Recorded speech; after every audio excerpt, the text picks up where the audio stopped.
ரொம்ப சந்தோஷங்க. உங்களுக்கு சந்தோஷமா இருக்கு, ஆனா எனக்கு வயிற்றுச்சலா இருக்கு.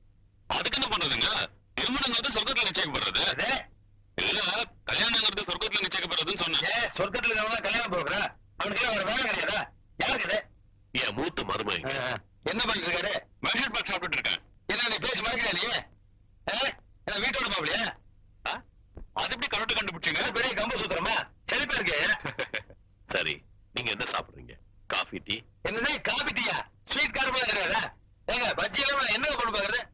கொண்டாட சொல்றேன். லட்சுமி சம்பந்தி, எனக்கு இப்ப கொஞ்சம் வயிறு சரியில்லை. ஸ்வீட் காரத்தை பார்சல் பண்ணி கொடுத்தீங்கன்னா வீட்டுல போய் சாப்பிட்டுக்குவேன். இப்ப டீ மட்டும் போதும். குடுமா.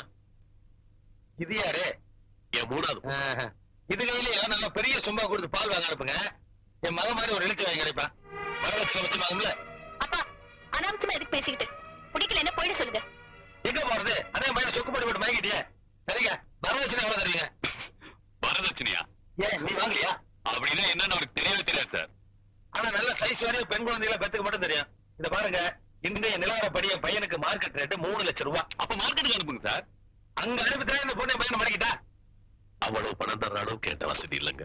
ஏதோ என் பையன் லவ் பண்ணி துவச்சிட்டான். அதுக்காக கொஞ்சம் டிடக்ஷன் கொடுக்குறேன், யூஸ் பண்ணிக்க. நான் எவ்வளவுங்க தரணும்? கொடுங்க, ஒரு 2,99,000 ரூபாய் கொடுங்க. 1000 ரூபாய் தான் ரிடக்ஷனா?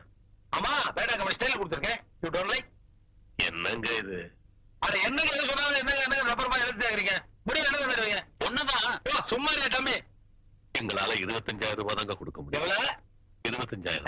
அந்த 25,000 கொடுங்க. இது வரைக்கும் உங்க பொண்ணைய பையன் லவ் பண்ணதுக்கு கணக்கு சரியா போச்சுன்னு சொல்லி அக்கௌண்ட்ல க்ளோஸ் பண்ணிங்க. சார், அந்த 25,000 வாங்கிக்கோங்க. எனக்கு கொடுத்ததை விட ரொம்ப ஜாஸ்தி. உனக்கு எதுக்கு கொடுக்குறோம்? அத நீ வீட்டோட உட்கார்ந்து தின்னே தீக்கிறிய. கணக்கு பார்த்தா 1 crore வரும். சம்பந்தி, ஒண்ணு பண்ணுங்க, இந்த வீட்டை என் பேரு கிரைம் பண்ணிருங்க, கல்யாணம் முடிச்சுவோம். செருப்பால் அடிப்பான். யாரு? இந்த வீட்டுக்காரன் தான். வீடு உங்களுக்கு இல்லையா? ஆனா போகையா, ரொம்ப ரிஸ்கான பார்ட்டியில இருப்பீங்க போட்டுக்க. இது மாதிரி இப்ப நான் கோவத்துல போட நட்டுட்டு போயிருவேன். ஆனா அந்த ராப்பிச்சக்காரன் என் மனசுல வந்து டென்ஷன் பண்ணிட்டு இருக்கான். பிச்சைக்காரனா? அவன் யாருன்னு தெரிஞ்சு பண்ணி என்ன பண்ண போற? வீட்டோட மாப்பிள்ள சும்மாரியா?